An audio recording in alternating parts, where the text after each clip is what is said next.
Comedian Jordan Klepper was across town. He was hosting another event during the Correspondents' Dinner. He was interviewing Bill and Hillary Clinton right there on stage. And there was some news that we'll get to in a moment. Klepper is the host of the new Comedy Central series Klepper. It's coming out on May 9th, and he's here with me now. Jordan, what about that idea that the comedians are serious and the politicians are a joke?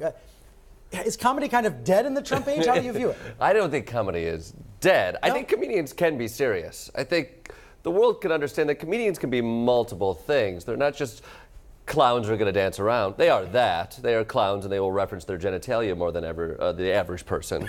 But they're also humans responding to an odd time in our history. And so I think I think Trump has changed the way our whole culture wants to react and sees the world. And you just have comedians who are now put into positions where if other people aren't saying something, they're the ones who feel like they must speak truth to power, which has always been a comedian's job. Should the dinner have had a comedian then, even though the president wasn't there to roast the press? I think the dinner can do whatever it wants. Comedians don't need this dinner. There's plenty of clubs out there that are called comedy clubs that they can go to.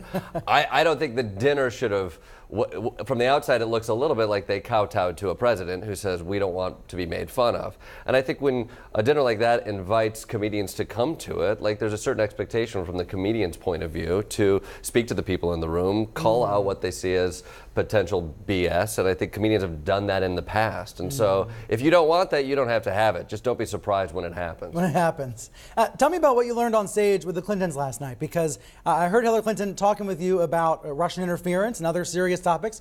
She was warning that candidates in 2020 need to be taking Russian meddling seriously. 100%. I think she has some experience with that. But there's not enough reaction. I think the Clintons definitely spoke to that idea that the alarm bells have gone off, but I don't think the fire folks have gone to the fire yet. And so there definitely needs to be more attention there. We talked about a lot of topics. We talked about the recent shooting that took place and how Democrats need to focus a little bit more on guns and make that an issue, something that she did with her campaign.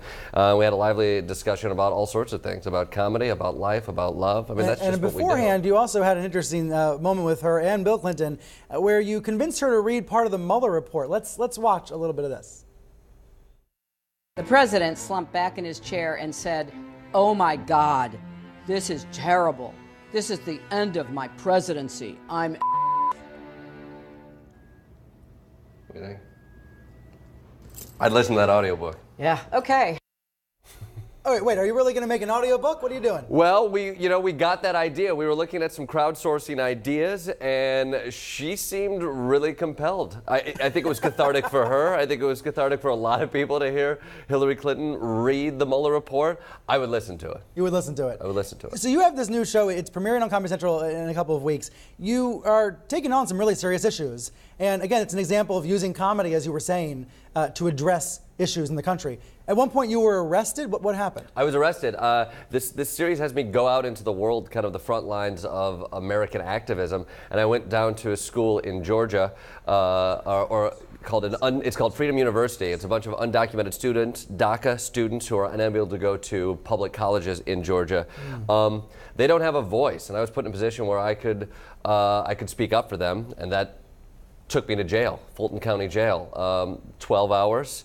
The strip search thing is true, but I think, in this day and age, there are a lot of people, sadly, under the Trump regime who don't have a voice. And if you have the opportunity where there's some cameras around, you can get some attention, I think that's a good thing.